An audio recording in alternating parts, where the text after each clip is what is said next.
Salut à tous et bienvenue sur notre chaîne S'informer pour réussir. Aujourd'hui, on s'attaque à un sujet crucial, les habitudes financières qui vous empêchent de vous enrichir. Vous savez, ces petites choses qu'on fait tous les jours sans vraiment réfléchir, mais qui finissent par nous coûter cher et nous empêchent d'atteindre nos objectifs financiers. On va décortiquer 5 habitudes en particulier, et surtout, je vais vous donner des astuces concrètes pour les remplacer par des habitudes plus saines et efficaces. Restez avec moi pour découvrir comment transformer vos finances. C'est parti! Commençons par un problème universel, les achats impulsifs. Ces petites tentations qui nous guettent à chaque coin de rue, dans chaque vitrine, et même en ligne. On est tous déjà tombés dans le panneau d'une paire de chaussures soldées, ou du dernier gadget à la mode. Ces offres semblent trop belles pour être ignorées. Le problème, c'est que ces achats, même petits, peuvent vite vider votre compte en banque. Chaque petit achat s'additionne, et avant même de vous en rendre compte, votre solde bancaire est en chute libre. C'est comme une petite fuite d'eau. Ça paraît insignifiant au début, mais à la longue, les dégâts peuvent être importants. Alors, comment résister? Apprenez à faire la différence entre vos besoins et vos envies. Prenez le temps de réfléchir à ce qui est vraiment nécessaire. Avez-vous vraiment besoin de ce nouveau téléphone, ou est-ce juste une envie passagère? Parfois, il suffit de se poser cette question pour éviter un achat inutile. Ensuite, fixez-vous un budget et tenez-vous-y. Un budget bien planifié peut vous aider à contrôler vos dépenses et à éviter les achats impulsifs.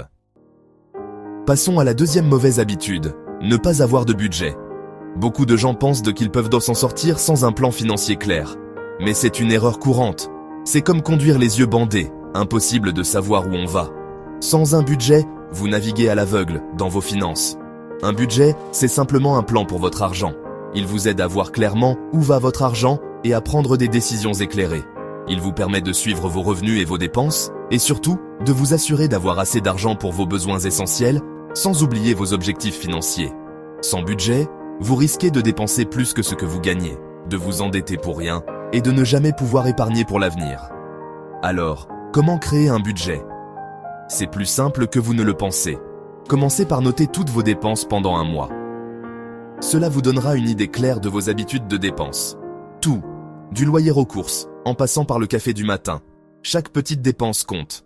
Ensuite, classez vos dépenses en 2 catégories. Fixe, loyer, facture, et variable. Sortie, shopping. Cela vous aidera à voir où vous pouvez potentiellement réduire vos dépenses. Une fois que vous avez une vision globale, vous pouvez établir un budget réaliste basé sur vos revenus. Assurez-vous de prévoir une marge pour les imprévus. Le but est de dépenser moins que ce que vous gagnez et d'épargner une partie de vos revenus. Même une petite épargne régulière peut faire une grande différence à long terme.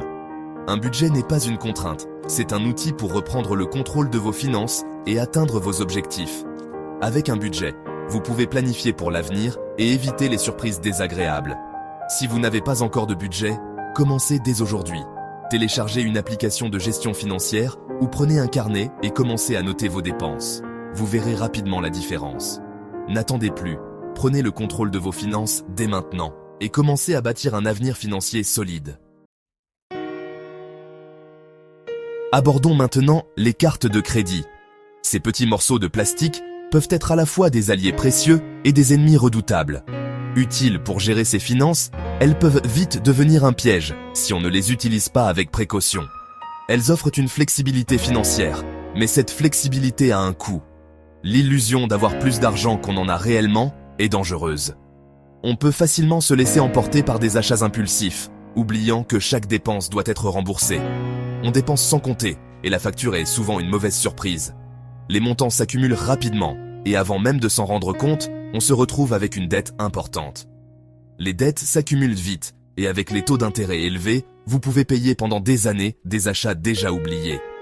Alors, comment éviter ce piège? La clé est de comprendre comment fonctionne votre carte de crédit et de l'utiliser de manière responsable. Ne dépensez jamais plus que ce que vous pouvez rembourser à la fin du mois. Établissez un budget et respectez-le. Voyez votre carte de crédit comme une carte de débit, pas comme un prêt gratuit. Chaque dépense doit être considérée comme un retrait immédiat de votre compte bancaire. Essayez de rembourser le solde total chaque mois pour éviter les intérêts. Si ce n'est pas possible, payez au moins plus que le minimum requis pour réduire les frais d'intérêt. Si vous avez déjà un solde important, mettez en place un plan de remboursement pour vous en débarrasser au plus vite. La vie est pleine de surprises et il faut être prêt. C'est là qu'intervient le fonds d'urgence. Une somme d'argent mise de côté pour faire face aux imprévus. Sans fonds d'urgence, vous risquez de vous endetter. L'idéal est de 3 à 6 mois de dépenses courantes. Commencez petit et augmentez progressivement votre épargne. Mettez de côté une petite somme chaque mois. L'important est de prendre l'habitude d'épargner régulièrement. Enfin, une habitude à ne pas négliger, l'investissement. Beaucoup pensent que c'est réservé aux riches, c'est faux. Tout le monde peut investir et il n'est jamais trop tôt pour commencer. Investir, c'est faire fructifier son argent en le plaçant dans des actifs qui peuvent prendre de la valeur avec le temps. Il y a plein de façons d'investir, actions, obligations, immobilier. L'important est de choisir des investissements adaptés à votre profil de risque et à vos objectifs. Si vous êtes jeune, vous pouvez prendre plus de risques. Si vous approchez de la retraite, vous préférerez des investissements plus prudents. L'investissement est essentiel pour faire croître votre patrimoine et préparer votre avenir financier. Plus vous commencez tôt, mieux c'est, grâce aux intérêts composés. N'attendez plus, renseignez-vous, élaborez une stratégie et commencez à faire travailler votre argent dès aujourd'hui. Merci d'avoir regardé. J'espère que cette vidéo vous a aidé à identifier les habitudes financières qui vous freinent. Il n'est jamais trop tard pour changer et prendre le contrôle de votre argent. Mettez en pratique les conseils que je vous ai donnés et vous verrez rapidement la différence. N'oubliez pas, la clé du succès financier, c'est la discipline, la patience et la persévérance. Si vous avez aimé cette vidéo, likez, commentez et abonnez-vous pour plus de conseils. À bientôt.